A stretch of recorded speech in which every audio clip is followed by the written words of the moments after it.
فرمائیے افتخار صاحب، آپ کا سوال کیا ہے؟ حضور، پیسیفک جزائر کی پارلیمنٹ کے ایک اسپیکر نے یہ سوال بھجوایا تھا، جی میں پیش کرنا چاہتا ہوں۔ انہوں نے لکھا ہے کہ دنیا کی 2/3 آبادی غربت کا شکار ہے، اور اس کے ساتھ بڑی طاقتوں کے ظلم و ستم کا بھی۔ ہمارے جو چھوٹے ممالک جزائر ہیں ان کے محدود وسائل ہیں، لیکن بڑی جو طاقتیں ہیں وہ یہ وسائل بھی ایکسپلائٹ کر رہی ہیں، فش پوچنگ کے ذریعے، جی نیوکلیئر ڈمپنگ، نیوکلیئر ٹیسٹنگ وغیرہ۔ تو لکھا ہے کہ مجبوری کے حالات ہیں، کرسچینٹی نے تو ان حالات کو ایگریویٹ کیا ہے اور کر رہی ہے، اور بظاہر حالات کا بدلنا ممکن نظر نہیں آتا۔ کیا اسلام اس صورتحال کو بدل سکتا ہے اور کس طرح؟ اول تو یہ فگرز بھی درست نہیں ہیں۔ 1/2 غربت کے شکار تو بہت زیادہ غربت کے شکار ہیں، بہت تھوڑے ہیں جو غربت کے شکار نہیں ہیں، اور اکثر دنیا کے وسائل جو ہیں وہ چند لوگوں کو عیش و آرام پہنچانے کے لیے وقف ہیں، اور باقی دنیا بیچاری محروم ہی ہے اکثر۔ تو اسلام جو حل پیش کرتا ہے وہ تو ان لوگوں کے لیے ہے جو اس کو حل کو قبول کریں۔ ایسا حل تو کوئی نہیں کہ انکار کر دو اسلام کا اور حل حاصل ہو جائے۔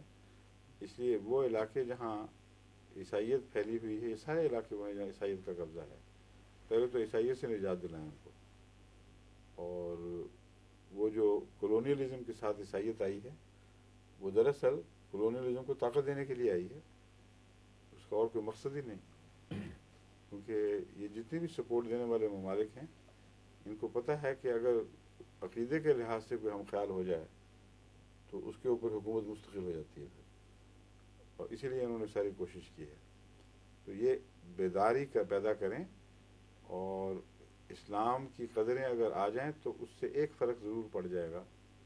ایک تو اسلام کے نتیجے میں اللہ تعالیٰ سے تعلق، دعاؤں کی قبولیت، رزق میں کشائش، برکت ملتی ہے، پھر فیصلے منصفانہ ہوتے ہیں، جو نمائندے ہوں گے ان کے وہ متقی ہوں گے، تو کوئی غلط سودے نہیں کریں گے۔ مثلا جاپان سے سودا کر لیا کہ اتنے پیسے دے دو تو ہماری مچھلی لے لو، یا اس آسٹریلیا سے کر لیا، نیوزی لینڈ سے کر لیا۔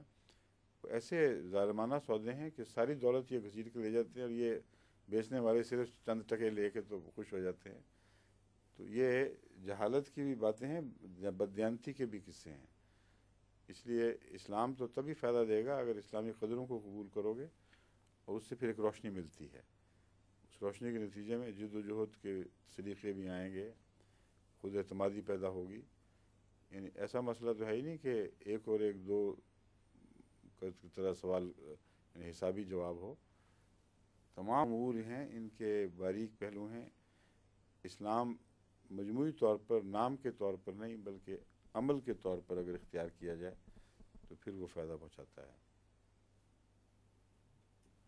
اندرونی تقسیم بھی منصفانہ ہو جائے گی ان کے گھروں میں، وہاں کوئی بھوکا نہیں مرے گا۔ پھر کہ اسلامی تعلیم اگر سچی طور پر رائج ہو تو کسی سوسائٹی میں کسی کو بھوکا رہنے کا سوال ہی نہیں پیدا ہوتا، یا پھر ساری قوم بھوکی مرے گی۔ ورنہ کم سے کم بنیادی حق اسلام جو قائم کرتا ہے وہ ضرور ہر ایک کو ملیں گے۔